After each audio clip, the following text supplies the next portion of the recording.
Mivavaka isika tompoko tahaka ny sakafoananay intelo isan'andro farafahakeliny tompo. No atsiarovanay koa fa tsy velona araka ny sitraponao ary tsy afaka anao ny sitraponao mihitsy izahay raha tsy mivelona amin'ny sakafom-panahy izay omenao amin'ny alala amin'ny teninao izay vakiana sy toriana. Afiady reseo lahatra izahay, diovy izahay, roay ny asan'ny maizina rehetra, te hanimba ny fonay, te hanimba ny filonay, te hanimba ny fiangonanay. Amin'ny anaran'i Jesosy Kristy Tompo. Amen. Ny filazantsara araka ny Mateo toko faha 20 ny andininy faha 20 ka hatramin'ny faha 20 no hisy ny akatry ny tompo anao re fiangonan'ny mahalala. Ny lohahevitra banjintsika amin'izany dia hoe ny fahefan'i Jesosy Kristy. Ny fahefan'i Jesosy Kristy.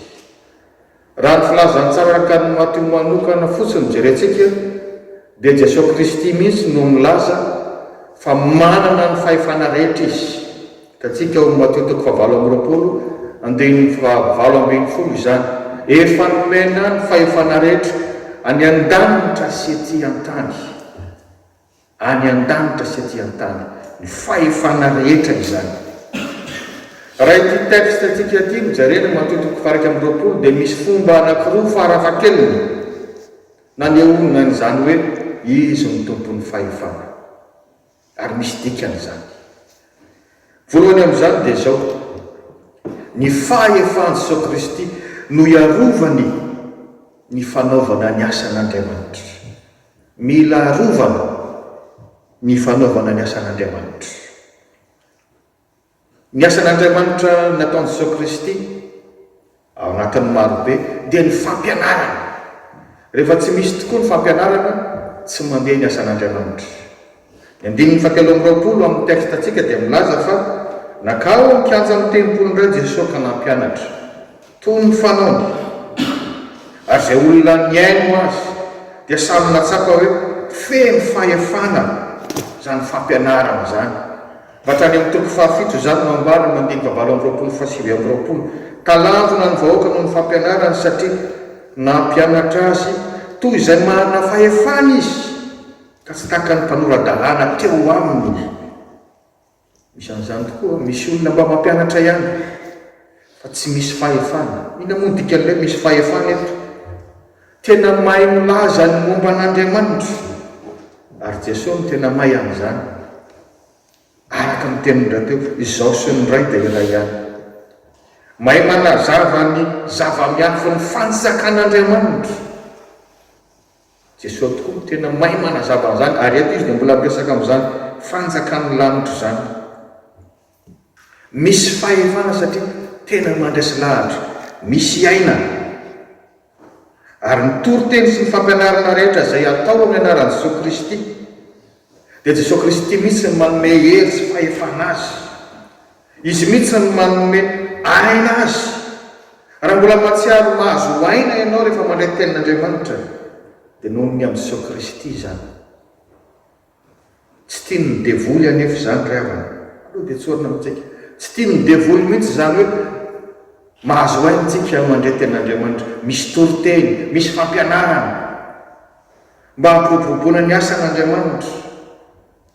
Fa raha misy olona demoniaka aza alohan'ny androana devoly, rehefa toriana ny tenin'Andriamanitra mandritra amin'ny toriteny io izy dia efa mihetsika.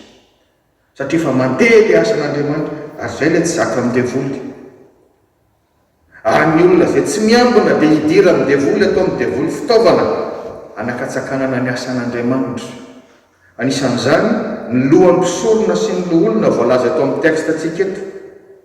Manjary ny alina ny Jesosy Kristy nanantona azy te hilahady, te hanakana ny fandroso ny asan'Andriamanitra, ka manontany amin'ny andininy faha 20 hoe fahefana avy aiza no nanaovanao izao? Ry havana, averiko tadio fa romotra amin'ny devoly ary avy mitady handroso ny asan'Andriamanitra. Raha ny ministera amin'i Jesosy manokana araka amin'ny fitantaran'ny filazantsara araka amin'ny Mateo eto amin'ny matotoko faraka amin'ny roapolo zany dia efa mandroso makany amin'ny fanatanterahana famonjena ny ministera Jesosy Kristy. Mamaky ianao ny matotoko faraka amin'ny roapolo dia manomboka amin'izany ny fidiran'i Jesosy Kristy amboninahitra makao Jerosalema amin'ny mampanjaka ilay mitaingina zany abriky. Inona ny dikan'izany? Zany no andro voalohany amin'ny herinandro masina, mialohan'ny atongavany nanomboana azy teo amin'ny hazo fijaliana sy nitsangany avy tamin'ny maty tamin'ny andro fahatelo.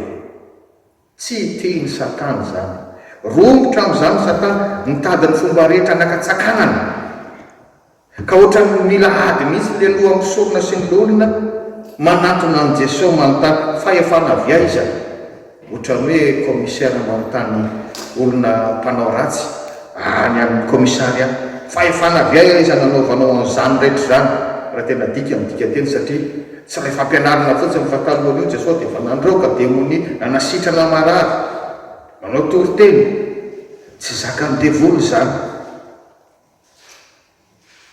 Ary zay koa no afatra avy amin'izao tenin'Andriamanitra zao, tsy ny lohan'ny mpisorona sy ny olona ihany fa indraindray ao amin'ny piray fikambanana, ao amin'ny piray fiangonana ihany raha vao misy tsy miambina no midira amin'ny devoly. Eny mety tompona andraikitra tahaka ny lohan'ny mpisorona sy ny olona azy. Azakady ianao fa ay ny devoly no mamboly avonavy-po tampotampoka eo, mamboly fifandirana, fankahalana tampotampoka eo, ny atonganao hamoy fo amin'ny asan'Andriamanitra amin'ny tanjony. Mahery Satana, vaolana ameko anao dia tsotra ihany. Jesosy Kristy mato anao tambony hazo fijaliana banjinina, fazambanjana olona na izy na izy. Ny olona mety ho diso rehefa tsy miambina na izy na izy, na dia tompona andraikitra azy. Ary raha zay olona efa nandao ny fiangonana, nandao ny fivavahana zay no hoe atao lisitra ngamba na tranobe anankiray raha tsy atonona ny registre azo anangonana ny anaran'olona hatramin'izay. Ary dia misy tokoa zany mampitombona isan'ny olona tsy tafiditra ny amin'ny fanjakan'ny lanitra. Efa fandray matetika zany hoe hiala amin'ny fiangonana izay fa zao no nataony ranony, tsy hivavaka intsony aho fa zao no nataony ranony. Dia mandresy Satana ray zany tanteraka nefa ianao natsoan'Andriamanitra ao amin'ny fiangonana. Eto dia mampianatra antsika ny tenin'Andriamanitra fa na dia miasa aza amin'ny devoly, ny fahefan'i Jesosy Kristy dia miaro antsika mba tsy hiala amin'ny asan'Andriamanitra ary tsy hiala amin'Andriamanitra. Zavatra faharoa nanehoan'i Jesosy Kristy ny fahefana dia izao, io fahefana io dia mahay manova ny olona heverina ho ratsy mba ho tsara. Ahoana nataon'i Jesosy namaly ny fanontaniana reto lohan'ny mpisorona sy ny olona reto? Amin'ny alalan'ny fanontaniana ihany. Ozy angambana hoe manany ihany ve zany? Fa fomba ny mpampianatra mahay zany. Rehefa tiany hoe ianao le mpianatra ihany tokony avoaka ny valiteny avy any aminao satria ianao fa mba nomena fampianarana, dia taritiny tsikelikely amin'ny alalan'ny fanontaniana. Dia nanontaniany Jesosy izy ireo, eny ary antananareo avy taiza moa zany ny batisany Jaune, atsika mandinika 5:20, avy tany an-danitra va sa avy tamin'ny olona? Sahiran-tsaina le lohan'ny mpisorona sy ny olona, satria raha hiteny izy hoe avy tany an-danitra nefa zareo tsy mba nanantona natao batisa rehefa niantso amin'ny fibebahana sy ny fanaovana batisa Jaune, reo tsy mba nanantona.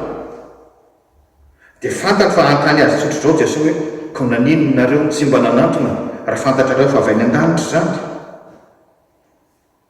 Ary raha malitra izy ireo hoe raha zay batisa Jaune avy amin'ny olona fotsiny zany, dia atsiaro ho very voninahitra anatrehan'ny vahoaka izy satria ny ankabeazan'ny vahoaka dia nino fa mpaminany Jaune mpanao batisa.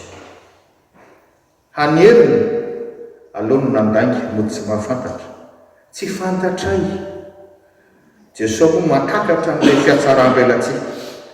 Ary zay no mahatonga an' Jesosy nilaza mazava ny 9:30, lazaiko aminareo marina tokoa fa ny mpamory hevitra sy ny vehivavy jany efa mialoha anareo ho any amin'ny fanjakan'Andriamanitra. Mafimafy ihany zany tenin' Jesosy zany. tsy fanindraindrana ny mpamory hevitra sy ny vehivavy janga akory zany. Ary tsy niteniteny foana Jesosy mitenan'izany fa tantara fantatry reto olona resahandreto sary. Inona le tantara? Izany mpamory hevitra zany mantsy no nisokajin'ny Jiosy tamin'ny fotoanandro izay no zanahan'ny Romanina, dia mampiasa olona jiosy vitsivitsy mba hakahetra amin'ny jiosy ihany. Dia matetika izy ireny no maka mihoatra no izay tokony takiana. Ampidiriny any apôstony, matetika izy ireny no mamorotra tsy malalaka dia efa misy olona madinika sahirana azy. Dia manomboka hatreo zany dia mieretina hoe zany mpamory hevitra zany dia olona mpamadika, olona mpangalatra, olona mpamorotra. Tahaka izany koa ny mpivarotena na ny vehivavy janga izay lazaina mihitsy hoe tokony hotoraham-bato. Zany no heveriny fiarahamonina Jiosy tamin'izany hoe olona ratsy indrindra teo amin'ny fiarahamonina, tsy ho tafiditra ny fanjakan'ny lanitra. Zao anefa i Matio izay manoratra amin'ity filazantsara ity dia mpamory hevitra no asany voalohany, fa rehefa natsony Jesosy dia nibebaka ary nanaraka azy. Rehefa ilay olona heverina fa ho ratsy noho ny fahefan'i Jesosy Kristy izay misy hery ary misy aina dia mahay manova an'ilay ratsy ho tonga tsara. Anisan'ilay vehivavy izay nazaina fa janga nanatona an' Jesosy, rehefa naton'ny Jesosy raha teo izy dia le menaka manitra lafo vidy be naosony ny tongon'i Jesosy anehoan'ny fibebahany. Dia io vehivavy izay mieritreritra ny fiarahamonina fa ratsy mpanoty io mbola miderain'i Jesosy jereo ny ty ataony raha ny alafo vidy ny menaka iny, fa noho ny fibebahany dia naosony ny tongoko izany. Izay ny dikany tenin'i Jesosy hoe lasa mialohanareo ny lohampisorona sy ny loholona any amin'ny fanjakan'ny lanitra ny mpamory hevitra sy ny vehivavy janga izay heverinareo fa ratsy. Ary mila mieritreritra an'izany tsika ravana fa reto le lohampisorona sy ny loholona dia zao ny anamaritena ohatra ny fariseo sy ny sadoseo any. Za Andriamanitra zao, za manana mpahafolokarena, za tompona andraikitra ny fiangonana, reto mpanota. Dia eo miatsara velantsika ny tenin'Andriamanitra. Ka mila misantsana izany tsika ravana fa izany fiatsara-belantsisy fanamarina teny izany dia dany tena ho tafototra tsy ahatafiditra antsika any amin'ny fanjakan'ny lanitra. Ialao zany dia ho hitanao fa hanovan'ny fiainanao ny tompo, hanomeanao ny tsirony zany hoe mivavaka amin'Andriamanitra, manompo an'Andriamanitra, miaraka manompo amin'ny olona rehetra izay natsoin'Andriamanitra. Ry havana, very isika rehefa tsy avelantsika hiasa eo amin'ny fiainantsika ny fahefan'i Jesosy Kristy.